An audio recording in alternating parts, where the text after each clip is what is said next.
ओम गुरुवे नमः। प्यारे हरि भक्तों, आज का जो हमारा विषय है ज्योतिष संबंधी, वो ये है कि कुंडली के 12 भावों में 12 ग्रह तो हर जगह नहीं होते। कुछ जगह पे एक एक ग्रह भी होते हैं और कुछ जगह पे दो दो ग्रह भी एक साथ बैठ जाते हैं और किसी किसी जगह पे तीन तीन ग्रह भी एक साथ बैठ जाते हैं। और मैंने यहाँ तक कुंडली जगह किसी किसी मनुष्य की कुंडली में 4, 5, यहाँ तक कि 6 ग्रह भी एक साथ बैठ जाते हैं। अब प्रश्न ये उठता है, जिन व्यक्तियों की कुंडली में एक साथ कई ग्रह बैठ जाते हैं एक ही भाव के अंदर में, तो उसके जीवन में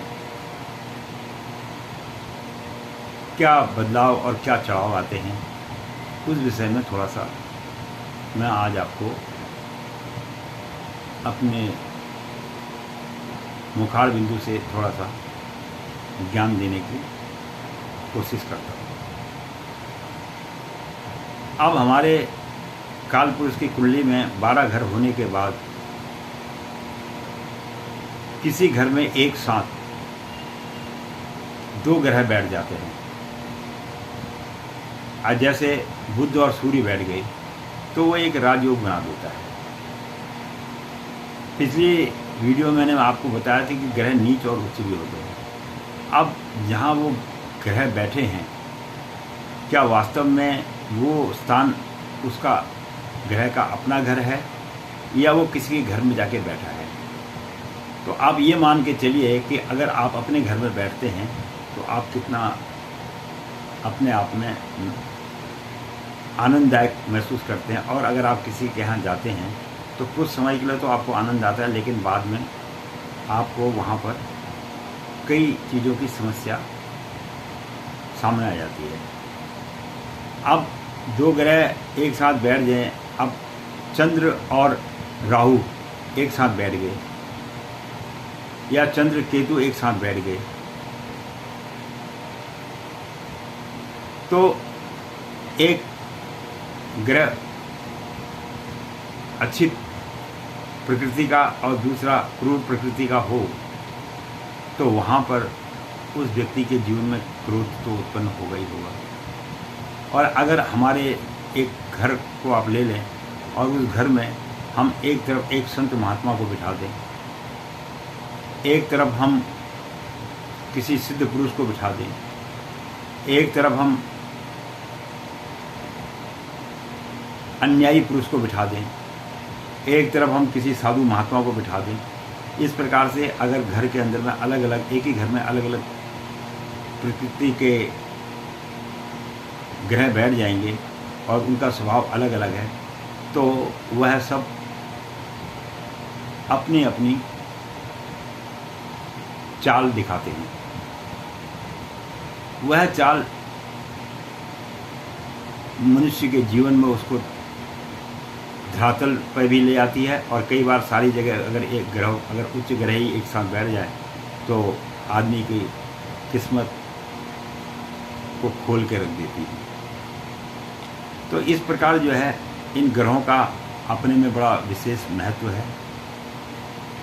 और क्रूर ग्रह और उच्च का ग्रह, इसमें जो है आदमी का भाग्य का जो खेल है वो चलता रहता है और जिसे आदमी आजीवन भुगतता रहता है। तो उसमें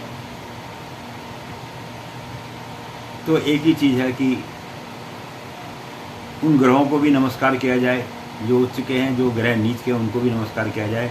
बोलो भैया मेरे ऊपर कृपा करो, क्योंकि जब मनुष्य पैदा होता है तो उसी समय मैंने आपको पहले ही वीडियो बताया कि उसका भाग्य लिख जाता है, तो वो उसी कर्मों के हिसाब से उन्हीं नक्षत्रों में पैदा भी होता है और वही जो ग्रह हैं उसके जीवन में उसे काफ़ी ऊंचाइयों तक भी ले जाता है।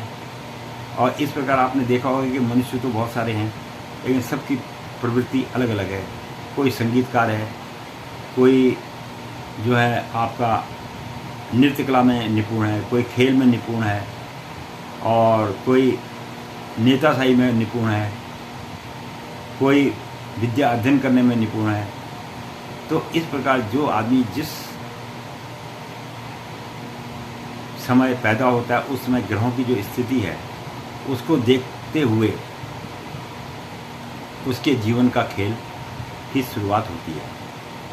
और उसमें वह जो ग्रह अत्यधिक बलवान होता है उसी की प्रवृत्ति उसके मस्तिष्क में बैठ जाती है और वह अपने जीवन की तरक्की करता चला जाता है। तो ये हमने जो आज का विषय लिया है ये था ग्रहों का किस प्रकार मनुष्य के जीवन में उथल पुथल होती है।